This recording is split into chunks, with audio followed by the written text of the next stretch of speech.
Let's go over the Jesus Sutras. All right, page 175. I think you'll appreciate this. I love presenting this knowing that it's interesting for many of you because it's also pretty fascinating for myself to explore.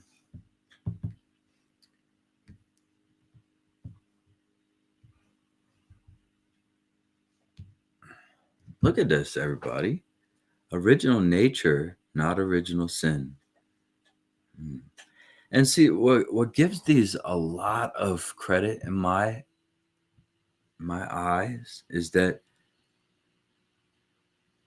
these were written in the 500s, 600s, and they're talking about Buddha nature like Longchenpa in the 1300s. So, this very, very early mention and the amalgamation of Taoism and Christianity and Buddha Dharma is truly fascinating. But they're not just incorporating, like, oh, take refuge in the three jewels and be a good person and all this stuff. They're actually talking about Ati Yoga Dzogchen, which many academics claim was invented by the Tibetans in the 8th century.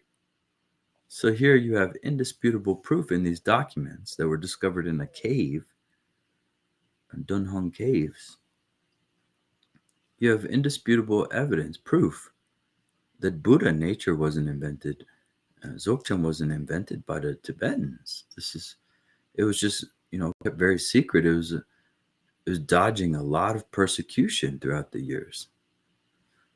But remember also, Buddhism, I have yet to see anything in Buddhism that's novel from the Vedas, from the ancient Dharma. Especially now you can use AI. If you want to fact check me on that, cross reference, look up things like awareness practice, even Buddha nature. All that is found in the ancient Vedas, some of the oldest texts humanity has access to. So to me, there's a universal truth around the turn of the century, particularly accented and then persecuted as a means for societal control, and then reclaimed in secret in the caves of the world, throughout the world. So let's see what Martin Palmer's saying about this, okay? Excuse me. One core concept that shapes all the liturgical sutras is that of original nature. Liturgical, excuse me, I mispronounced it. This is radically at variance with traditional Christian thought, which has tended to emphasize the defects of humanity, the fault of original sin. In China, the tables are dramatically turned. The Church of the East broke away from the West just in time to avoid the magnificence and the curse of St. Augustine of Hippo, who took the basic notion of original sin and built it into the destructive force it was to become. In looking at the theology of the Church of the East, we can see what Christianity without St. Augustine might have been like. St. Augustine saw humanity as almost irredeemably wicked and perverse, rejecting any idea of some innate goodness. To him, salvation is an entirely undeserved act of grace that plucks us from our filthy state of evil. Augustine was opposed in his time by the first British theologian on record, a monk named Pelagius, who argued the opposite, that human nature was basically good and had been corrupted and misguided by human weakness. So look at that, a British monk was challenging St. Augustine. Very interesting. The theology of Augustine triumphed in the West, but it was a theology similar to Pelagius that triumphed in China.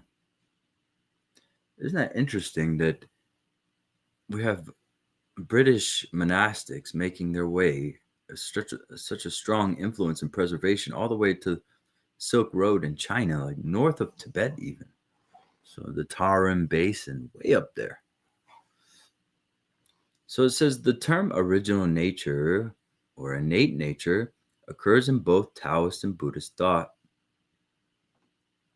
It signifies that all life is innately good but becomes corrupt or loses its way through the compromises of life and existence. A wonderful example of what this means is given in the writings of Shangzi, the Taoist philosopher, and did I say wit of the 4th century BC? Maybe I'm unfamiliar with that term. Oh, like a sage. Okay. Wit is another term for sage. So, of the 4th century, we're talking about really early there, 300 BC. So, the Taoist philosopher Shuangzi said horses have hooves so that their feet can grip on frost and snow, and hair so that they can withstand the wind and cold. They eat grass and drink water. They buck and gallop, for this is the innate nature of horses. Even if they had great towers and magnificent halls, they would not be interested in them. However, when Polo, renowned as the first and greatest trainer of horses, came on the scene, oh, Polo, wow, he said, I know how to train horses. He branded them, cut their hair and their hooves, put halters on their heads, bridled them, hobbled them, and shut them up in the stables. One of the 10 horses, out of the 10 horses, at least 2 or 3 die. The people have a true nature. They weave their cloth. They farm to produce food. This is the basic virtue. Okay. It looks like when they put the ... there, there's a fragment. They lost some of the original and they refused to invent something, which is actually quite nice, but it ends this quote with mystery. It says, the people have a true nature. They weave their cloth. They farm to produce food. This is their basic virtue. So, yeah, that metaphor didn't go over so well with the missing pieces there. Anyway, it says Shuang shows how people have been corrupted by those who wish to control them, just as the poor horses were destroyed and damaged by the actions of Polo. That's it. Boycott Polo. No more wearing that stuff, okay? So, this idea of original nature could not be further from the concept of original sin. So, the later sutras adapted to the Chinese view that human nature was essentially good, but could be distorted. So, you have Semni, the ancient Sanskrit Vidya and Avidya, Rigpa, Marigpa, Kuntuzampo, Alaya, or Samantabhadra, Alaya Vichnan. The same dichotomy we find in many, many places. But I'm still confused why the author would include that quote that seems to me fragmented and almost incomprehensible. But okay, yeah, go ahead, Jeremy.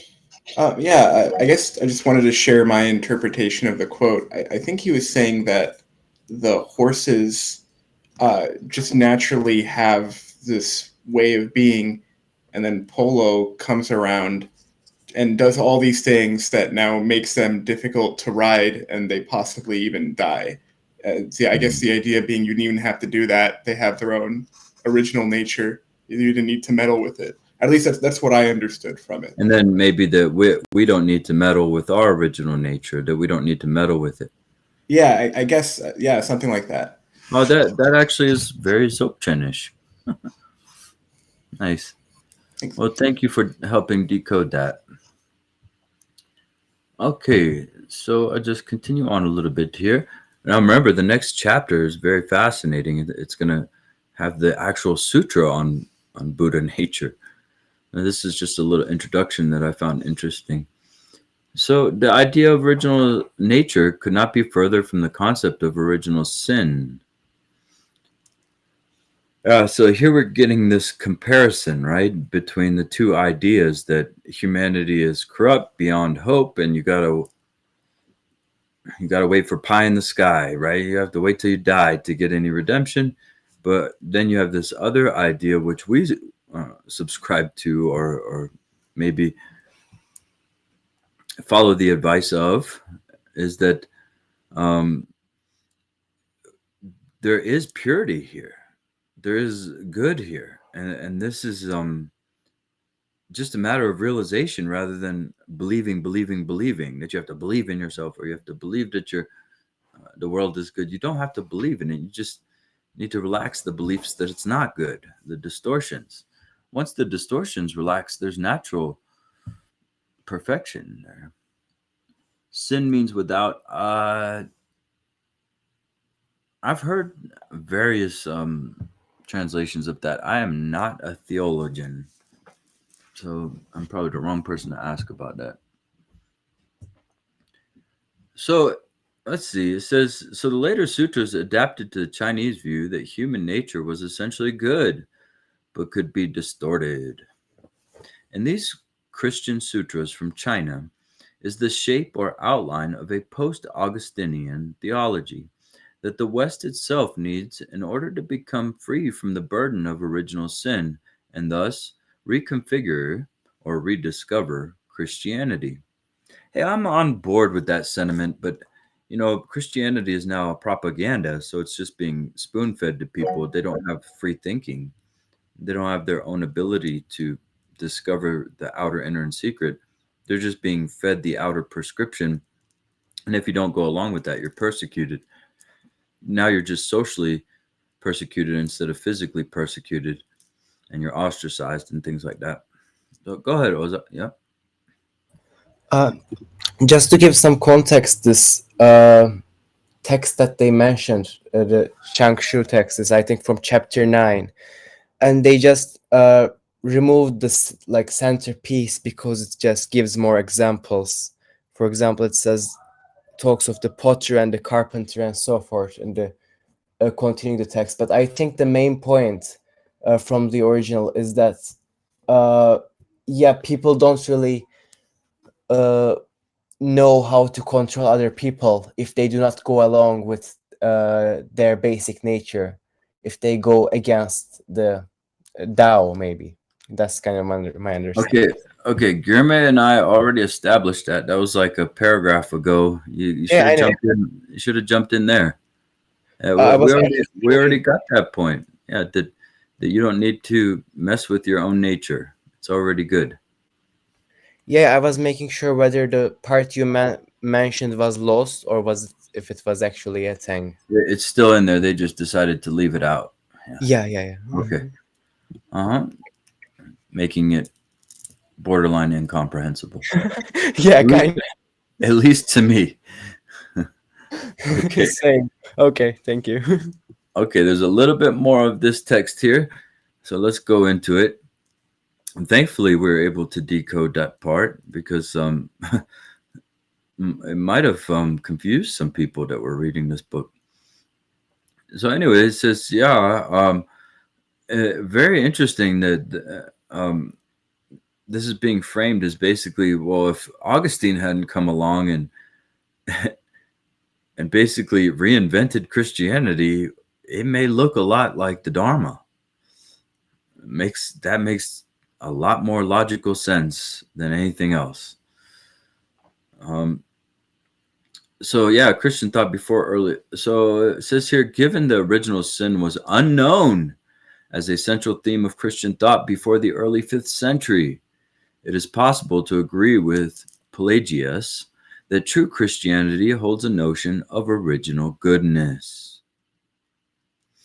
In a post-Augustinian Christian world, this rediscovery, embodied in the actual books and thoughts of a major ancient church, may well be a version of Christianity that can speak to spiritual seekers today. All these liturgical sutras celebrate freedom from karma, reincarnation, and the power of death, and the possibility of spiritual freedom from these forces on earth as well as in heaven.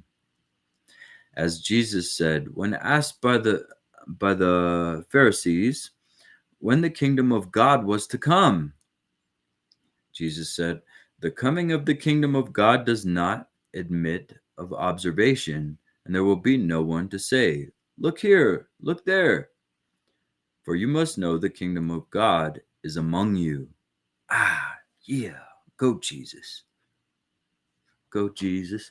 Go, Jesus. Go, go, go, Jesus. Dance break. These sutras celebrate the inherent reality of that spiritual liberation. Yeah, and then I think I wanted to skip to page 189 after this. So let's just bookmark, make sure that we're on the same page, Yeshi. And we'll go over. Oh, it looks different. Try 190. Yeah, chapter. Oh, it is 189. Chapter 1. There we go. So we'll start that next time, okay, everybody? We'll get into the actual sutra on Buddha nature from Jesus Christ in the early millennium. That's fascinating, isn't it? That we even have access to this. Yeah, it's so amazing. And those of you who want to cheat and read ahead, nobody's stopping you, but it may be funner to go through it originally together. But you always with sutras and things like this, when you read it twice and thrice, it's much more beneficial. Okay, so I don't have a problem with getting sort of a head start, reading it, and then reading it again. But yeah, Ozal, this is like a Jesus Sutra alone, isn't it? Which probably has not happened ever. That's funny. That's a good observation.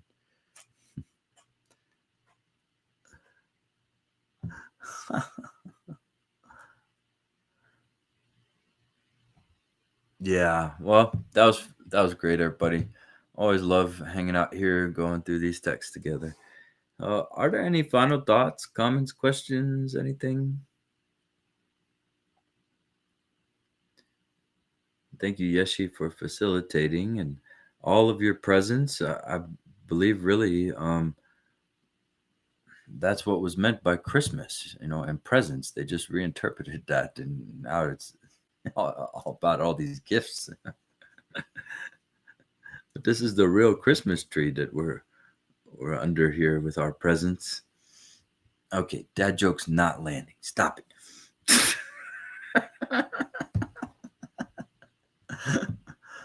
It landed. It always lands on me though. It doesn't take much. Maybe we can reclaim. Ah, you're landing. All right, very good. So yeah, that's amazing, and we'll close here then. Okay. We'll just take a moment of silence for the dedication.